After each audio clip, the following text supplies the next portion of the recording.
ಸೃಷ್ಟಿಯಲ್ಲಿ ಅರ್ಜುನ ಏನು ಅಂತ ನಮಗೂ ಬೇಕು. ಸೃಷ್ಟಿಗೆ ಅರ್ಜುನವ ಅಂತ ಆದ್ರೆ ಸೃಷ್ಟಿಯಲ್ಲಿ ನಾವು ಏನು ಅಲ್ವಾ? ಅದುವೇ ನಮಗೆ ಪ್ರಶ್ನೆಯಾಗಿದೆ. ಅಲ್ಲ, ನೀನು ಏನು ಅಲ್ಲ ಅಂತಲ್ಲ, ಅರ್ಜುನನ ಮುಂದೆ ಹೌದು ಅಂತ ಅದೇ ಪ್ರಶ್ನೆ. ಯಾಕೆ ಗೊತ್ತಾ? ಹೇಗೆ? ಆದಾದರೂ ಆನೆಯನ್ನೇ ನೋಡುದು. ಈ ಸಲ ತಾಗಿದ್ರೆ ಏನು?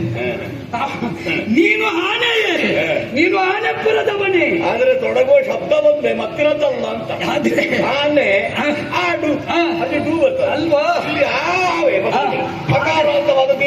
ಆದರೆ ಒಂದುಂಟು, ಏನು?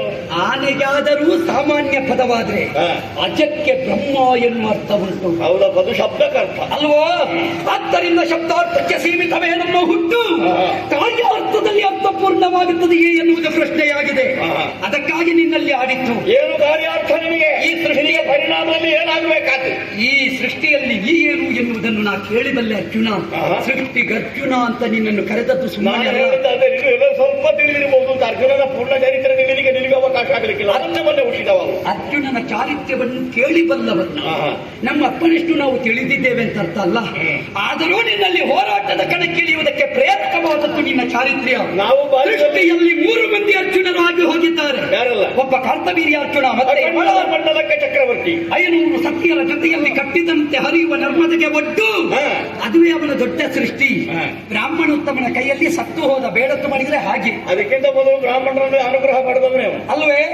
ಆದ್ದರಿಂದ ತಪ್ಪು ಮಾಡಿದ್ರೆ ಯಾವ ಶಕ್ತಿಯು ನಿಲ್ಲುವುದಿಲ್ಲ ಎನ್ನುವುದು ಚಕ್ರವರ್ತಿಗಳಲ್ಲಿ ಒಬ್ಬನಾದಂತಹ ಕಾರ್ತವೀರ್ಯನ ವಧೆಯಿಂದ ನಮಗೆ ವ್ಯಕ್ತ ಆಗುತ್ತದೆ. ನನ್ನ ನಿಕೇತನ ಬೇರೆ ಅಂತ ಗೊತ್ತವನಿಗೆ.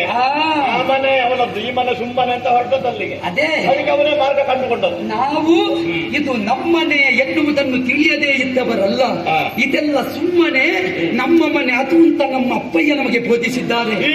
ಆದ್ದರಿಂದ ಆ ಮನೆಯವನ ಕುರಿತಾಗಿಯೇ ತರ್ಕಿಸಿ ನಮ್ಮ ಬವರ ಈಗಲೇ ಮತ್ತೆ ಯಾವಾಗ ಅದು ಯಾಕೆ ಬಲ್ಲೆಯ? ನಿನ್ನಂತವನು ಒಬ್ಬ ಕೃಷ್ಣನ ಸಾರಥ್ಯವನ್ನು ಹೊಂದಿದವ ಎನ್ನುವುದನ್ನು ಕೇಳಿಬಲ್ಲವರು ನಾವು. ಲೋಕದಲ್ಲಿ ಜೀವ ಸಾರಥಿಯನ್ನು ಪಡೆದವರು 1000 ಮಂದಿ ಸಿಕ್ಕಿಯಾರು. ದೇವ ಸಾರಥಿಯಾದ ಮಾತಲ್ಲಿಯನ್ನು ಹೊಂದಿದವರು ಹಲವು ಮಂದಿ ದೊರೆತಾರು. ದೇವನನ್ನೇ ಸಾರಥಿಯನ್ನಾಗಿಸಿದ ಜೀವನೊಬ್ಬ ಇದ್ರೆ ಅದು ನೀನೊಬ್ಬ.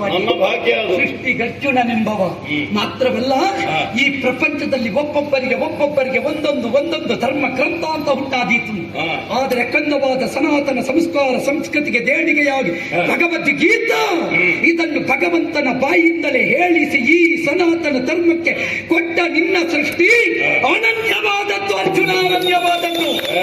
ಅಂತಹ ನಿನ್ನ ಸೃಷ್ಟಿಯನ್ನು ಯಾವತ್ತೂ ನಾ ಮರೆಯಲಾರೆ. ಉಪನಿಷತ್ತುವಿನ ಅಮೃತ ತುಲ್ಯವಾದಂತಹ ಹಾಲನ್ನು ಪಾನ ಮಾಡಿದವನ ನಿಜ ಅರುವಾಗಿ. ಹೌದು.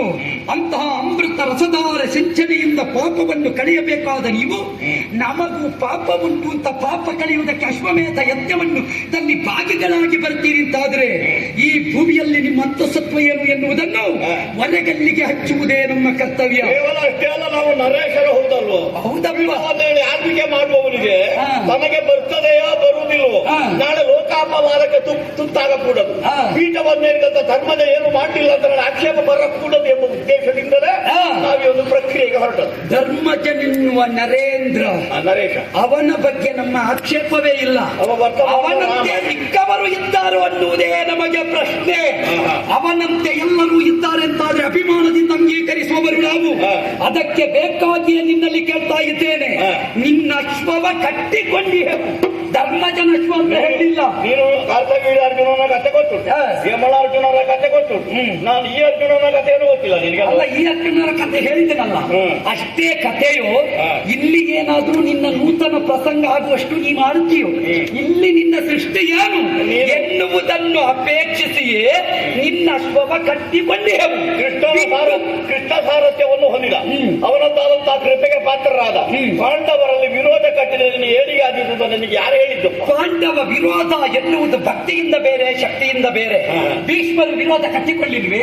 ಅದು ಶಕ್ತಿಯು ಭಕ್ತಿಯು ಭಕ್ತಿ. ಆದ್ದರಿಂದ ನಮ್ಮದು ಯಾವುದು ಎನ್ನುವುದನ್ನು ಯುಕ್ತ ಮನಸ್ಸಿನಿಂದ ಪ್ರಾಜ್ಞನಾದ ಪಾರ್ಥಾರ್ಥ ಮಾಡಿಕೊಳ್ಳಬೇಕು. ಅದಕ್ಕೆ ಬೇಕಾಗಿ ಹೇಳಿದ್ದೇನೆ, ಬಿಡಿಸುವೆನೆಂಬ ಬಿಂಕವೋ ಹೇಗೆ ನಿನಗೆ ಸಟ್ಟಂತ ಉತ್ತರ ಕೊಡ್ಬೇಕಾ? ಉತ್ತರ ಅವರು ಹೇಳಿದಾಗ ನಮ್ಮ ಹುಡುಗ ನೀರು ನಿಮ್ಮ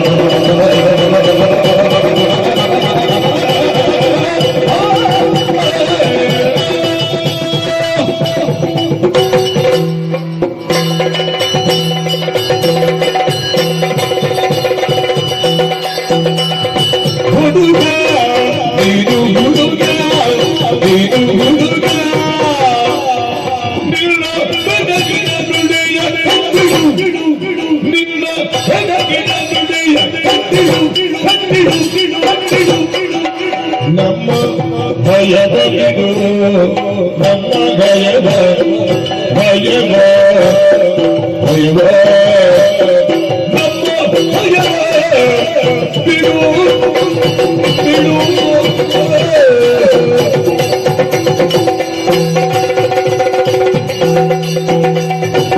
ಪಡೆಯ ಕೊರಡು ಕೊಡಲು ಪಡೆಯ